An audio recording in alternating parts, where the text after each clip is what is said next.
Comme d'habitude, on ne change pas les bonnes façons, les bonnes manières. Le Real Madrid, en pré-saison aux USA contre le Barça, c'est toujours un petit... c'est du caca, quoi. C'est toujours naze. La pré-saison, quand tu ne regardes pas les saisons du Real Madrid, tu regardes que le Real en pré-saison, Non mais, mettez-vous à la place des Américains, aux USA. Quand le Real arrive aux USA, on leur vend un Real Madrid, champion d'Europe, machin et tout à chaque fois. C'est comme moi, quand je suis parti à Boston, que j'ai vu les Celtics, le seul jour où j'ai été. Bon, on me les vendait comme les meilleurs, le Real Madrid du basket et tout, la seule fois où j'ai été. Totalement déçu, la seule défaite qu'ils ont fait. Bah pour les États-Unis et le Real Madrid, c'est exactement ça. Ils doivent se dire, mais attends, ils se mangent que des raclés par le Barça. Bon, habituellement, il y a les titulaires, mais non, même là, tu mets les petits gamins. Bientôt, ils vont emmener les enfants des jeunes. Ils vont dire, bon, tous les jeunes du Barça qui ont des enfants, vous les faites jouer. Non, parce que le Real, en pré-saison, ils se font toujours taper. Ah non, faut le dire, ils se font toujours taper en pré-saison. Je crois que c'est sur les 3 derniers classicos de pré-saison, ils se sont mangés 3 défaites. Bon, tu me diras, les 4 derniers matchs officiels contre le Barça, tu les as gagnés. Ça me rassure, mais... Non, on va s'arrêter sur ce match. Déjà, la météo qui stoppe le match. Alors, les États-Unis, ça se voit, le football, c'est pas... Ouais, je parle des États-Unis, hein, de loin, ouais. Si j'étais là-bas, j'aurais pas fait le mariole. Mais à chaque fois qu'il y a de la pluie, tu te dis, purée, on va annuler un événement sportif. Eh, les gars, vous êtes l'un des pays les plus riches du monde, c'est bon. Vous occupez de mettre des toits dans les stades. Attends, ça donne pas envie d'aller faire des pré-saisons là-bas. Bref, on va parler football. Déjà, la compo du Real ressemblait plus à des noms qu'on connaît habituellement comparé à celle du Barça. Faut être honnête, les amis. Le Barça avait quand même une plus petite équipe en termes de noms. Après, en termes de motivation et de ce qu'ils ont représenté du football, c'est autre chose. Quand je vois Ceballos, le milieu du Real, hein, Ceballos, Martin et Modric. Alors Modric, on sait très bien qu'il a quand même besoin autour de mecs défensifs, qui bougent, qui font certains efforts qu'il ne peut plus faire. Lui, on sait que balle au pied, il va apporter. Ceballos, c'est comment vous dire? Ceballos, en fait, si t'as déjà un porteur comme Modric, ça sert à rien. Vous savez la comparaison que je vous fais avec Ceballos? Ceballos, avant qu'il reçoive la balle, quand il touche le ballon, tu vois, il y a une gestuelle qui dit « Oh purée le génie! Oh purée le génie! Oh purée le génie !» Ah non! Oh purée l'inspi! Oh purée l'inspi! Oh purée l'inspi! Ah bah non, il n'y a pas! C'est un peu le cuistot là qui joue l'étoilé, qui quand il te sert un dessert, il fait... Mais il t'a juste bousillé ton dessert! Il n'y a pas d'étoile, il n'y a rien! Bah moi Ceballos, pour moi c'est ça. Aucun apport défensif, aucun apport offensif. Ah oui, stabilisateur de balle, oui, mais c'est à Modric. Bah pas besoin. Pas besoin! Tout simplement. Même Martin, au moins, il y a des efforts physiques, défensifs. Mais bref, on va quand même dire bravo au Barça et à sa jeunesse. De toute manière, moi, les gars, je vous l'ai toujours dit. Le Barça, c'est les féminines et les gosses. Les femmes et les enfants. C'est eux qu'il faut sauver, comme dans le Titanic. Les femmes et les enfants. C'est eux qui sauvent le Barça actuellement.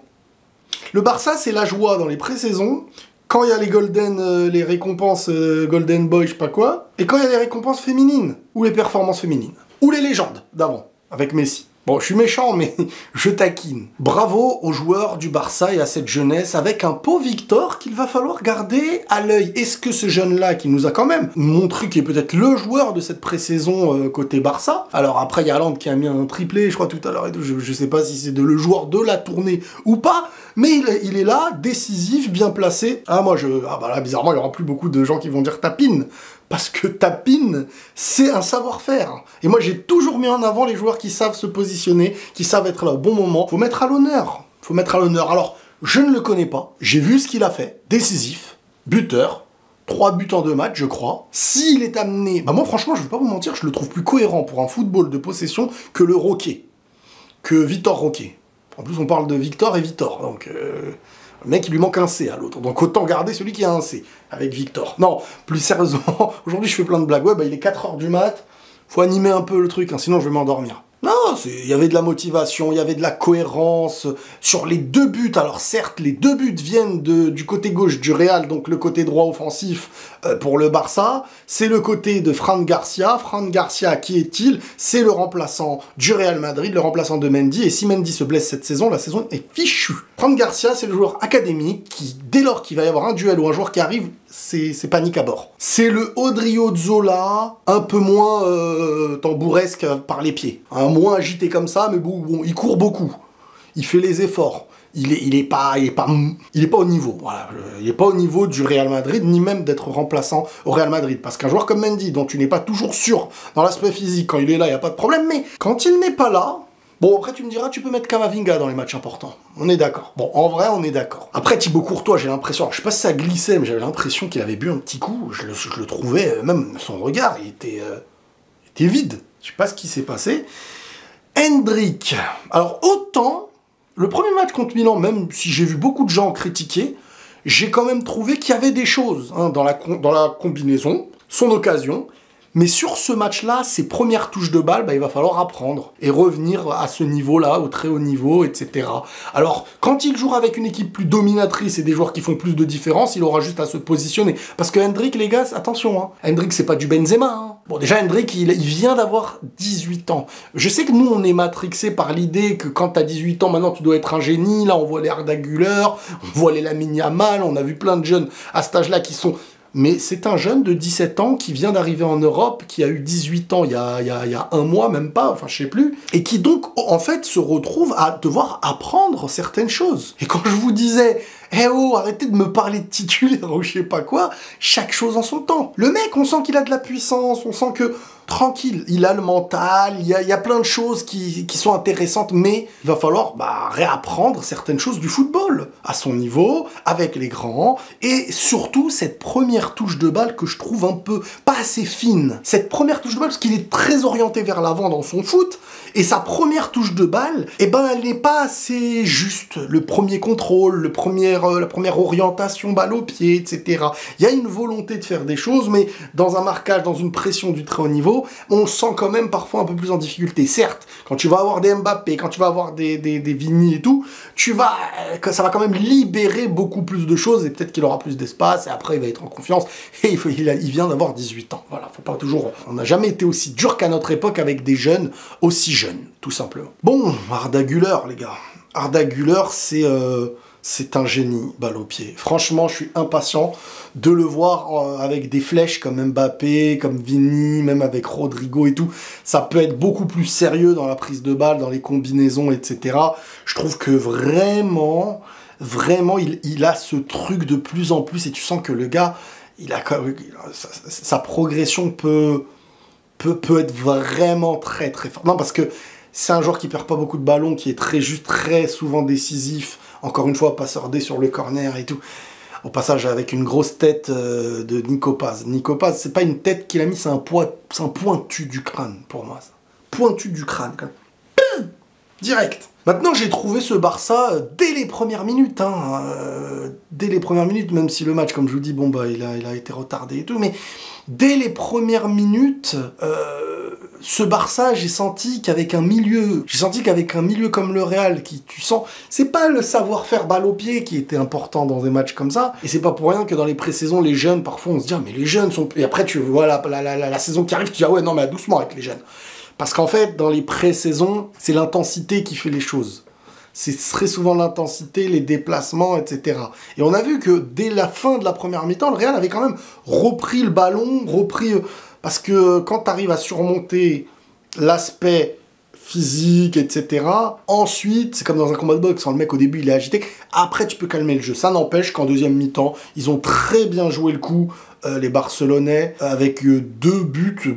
Alors, les passes qui mènent au but, elles sont parfaites. En vrai, plein de gens me disent, ouais, Militao, non, les passes, elles sont parfaites. Deuxième poteau pour la première. Même si je pense que Lewandowski veut pas faire cette passe, il la met, passe D, et très bien placé le Pau Victor. Et de l'autre côté, deuxième mi-temps, l'extérieur du pied, tu veux faire quoi? Entre le gardien et le défenseur, c'est très très compliqué. Donc là-dessus, ils ont été carrés, vraiment propres. Mais les jeunes du Barça nous ont toujours montré que ce football, ils savent le réciter. Ils savent le réciter, et c'est honorable, et c'est juste qu'après, c'est clair que quand tu arrives au niveau A, avec la Liga et tout, après ça demande un peu plus de tranchant et tout. Mais comme je vous dis, le Real Madrid, là, en fait, la première mi-temps, t'as Arda Güler, T'as Brahim Diaz et t'as Hendrick, avec un milieu qui n'a pas l'aspect physique ni les déplacements. Parce que c'est pas Modric et Ceballos qui vont faire ça. Hein. Donc voilà, il te manque du Valverde, il te manque du Tchouaméni, il te manque du Bellingham, il te manque pour ton milieu. Mais tu me diras, oui, mais en face, c'était les gamins. Ouais, bah oui, mais c'est comme je vous dis, les matchs de pré-saison, ça se joue aussi beaucoup sur l'aspect physique et les déplacements. Ensuite, la maîtrise, c'est quand ça y est, tu mets vraiment tes titulaires. Tu sais que si tu mets des déplacements, c'est bien, mais ta maîtrise, elle fera la différence. Bref, quoi qu'il en soit, je vous disais, ouais, qu'avec cette compo, le Real Madrid, tu n'as aucun tranchant, aucune profondeur. Arda Güler sur le côté, c'est dans les pieds, et Brahim Diaz sur son côté, c'est dans les pieds. Alors Ancelotti, il fait avec ce qu'il a, là, il dit, vas-y, il y a 3 milieux, oh, c'est des profils similaires à peu près. Bon, Martin, c'est pas le niveau défensif de... Bref, on fait avec, voilà, Yaya qui, là, voilà, on met ça, truc, bon, 2-1, d'habitude, on se mange 3-0, hein. Ça veut dire quoi ça? Alors, en prenant 3-0 habituellement, on prend des Ligues des Champions, bon, qu'est-ce qu'il y a? On va prendre la Ligue intergalactique, ça veut dire. Bref, ensuite, entrée de Vinicius. Et là, tu sens, waouh, tu te dis, ouais, purée, c'est ça le vrai niveau, quoi. Parce que quand il rentre, alors certes, il n'est pas face aux meilleurs défenseurs du monde, on est bien d'accord, mais en comparaison à ce qu'on voyait en première mi-temps, son entrée, tu sens que chaque balle, il peut gagner des 30 mètres de dribble, de vitesse, et des occasions qui peuvent commencer à exister dès lors des 40 mètres, voire des 50 mètres des cages, quoi. Donc tu te dis, ah ouais. Et après, tu réfléchis, tu te dis, purée. Lui, plus Mbappé, plus derrière Bellingham, on peut se régaler. On peut se régaler, mes amis. Cette saison, on peut se régaler. Impatient de voir un peu comment ça va remplacer Toni Kroos, etc. Mais bon, tu perds Toni Kroos, mais devant, tu gagnes un élément qui peut t'apporter un nombre de buts incalculable, et donc un jeu très rapide aussi en transition. Maintenant, la question Rodrigo, les gars. Moi, je n'ai pas de très bonnes sensations sur l'avenir de Rodrigo au Real Madrid. Vraiment. Vraiment. Je pense qu'Ancelotti va favoriser un gros milieu. Il va essayer de faire les 3 devant des fois et tout. Mais je pense qu'Ancelotti va favoriser un gros milieu. Il va rester sur un milieu à 4. Et devant, tu es obligé d'avoir Vini et Mbappé. Et Rodrigo, à son âge, sans jouer, etc., je peux comprendre de manière légitime qu'il veuille jouer et tout. Mais s'il n'a pas le temps de jeu nécessaire, on verra. Parce qu'il y a beaucoup de matchs la saison. Et on verra aussi au vu de ses performances. Mais Ancelotti va devoir encore faire de la mécanique. Parce que là, il y a du monde. Hein. Il y a du monde. Mais ça m'étonne pas, en tout cas sur les années, j'ai du mal à me dire que Rodrigo va rester. C'est ma théorie. C'est ma théorie, pour aller peut-être à City, un truc comme ça. Bref, c'est le match de pré-saison, on s'est quand même bien plus amusé sur ce match-là que sur le match dernier, là, où j'avais fait un live. Ça m'a dégoûté, hein, des lives. En un live, j'ai été dégoûté. Bref, bravo quand même au Barça, hein, qui enchaîne une victoire au tir au but contre City, une victoire contre le Real. C'est l'équipe des pré-saisons. Et après, le Real, ça reste l'équipe de la saison. C'est une nouvelle saison, les amis. Pour l'instant, je ne peux pas vous appeler ni petit frère ni grand frère. Là, on se taquine. Mais la saison commence très bientôt. Impatient de voir les vraies équipes titulaires de chaque côté. Mais la jeunesse du Barça est toujours honorable. Il faut l'admettre. Ils ont fait un bon match. Victoire méritée. Et voilà. Qu'est-ce que vous voulez qu'on en rajoute? Impatient que le football commence. Ça me fait plaisir de reprendre les débriefs. Prenez tous soin de vous, les amis. N'oubliez pas de liker, hein, vous oubliez toujours Bébert. Et la paix sur vous.